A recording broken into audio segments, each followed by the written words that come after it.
Salut les amis, j'espère que vous allez bien, moi ça va.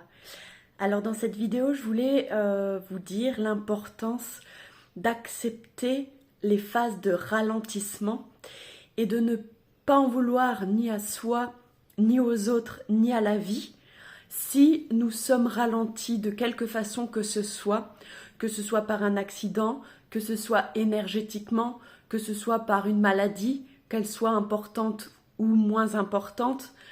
À partir du moment où il y a un ralentissement, c'est souvent pour notre bien. Nous avons tous la capacité en nous d'aller très vite si on le voudrait. Mais justement, parfois, si on va vite et qu'on n'est pas connecté au cœur, à l'amour et qu'on n'est pas guéri, eh bien, on peut avoir de graves accidents. Ou alors, on peut prendre des chemins vraiment trop de travers. Voilà pourquoi des fois, la vie nous ralentit. C'est parce qu'il y a des choses qu'on a encore besoin de conscientiser, de voir, de comprendre, de guérir avant de passer à l'étape supérieure dans notre process d'évolution et ou pour nous empêcher de tomber parfois plus bas que ce qu'on est déjà dans notre incarnation. Voilà à quoi servent les ralentissements.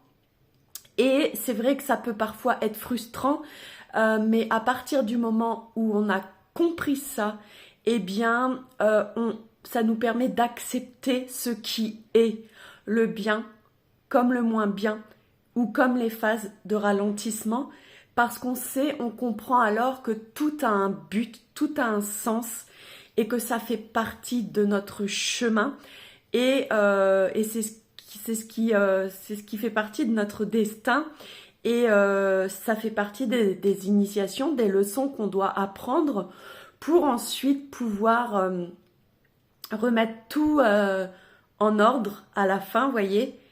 Et alors après seulement on comprend pourquoi on a été ralenti. Moi, la seule fois où j'ai vraiment voulu tout couper dans ma vie et que j'ai voulu aller très très vite, je me suis scratchée en vélo et j'ai vraiment cru que j'allais crever.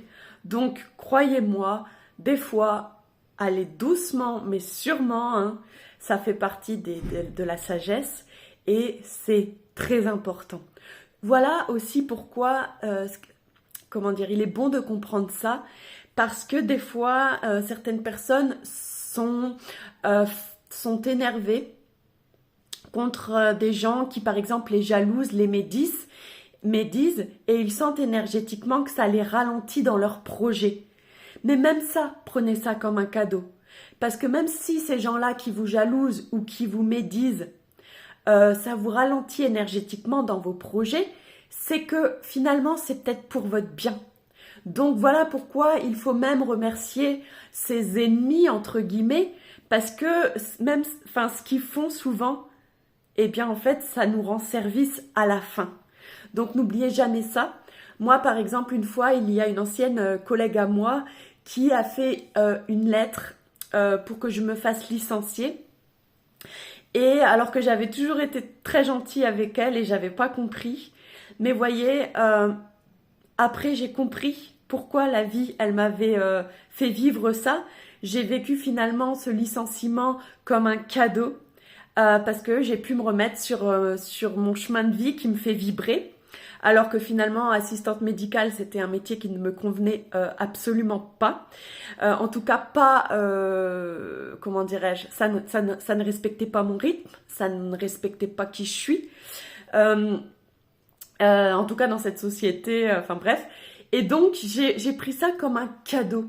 Et voilà pourquoi souvent les gens qui réussissent le plus dans leur vie au niveau matériel, professionnel et financier remercient les gens qui leur ont mis des bâtons dans les roues, quels qu'ils soient, parce que c'était bon finalement pour leur évolution, pour leur avancée.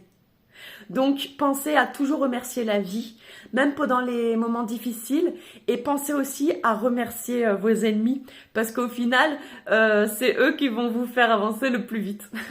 Voilà, je vous fais des gros bisous et je vous dis à bientôt. Salut!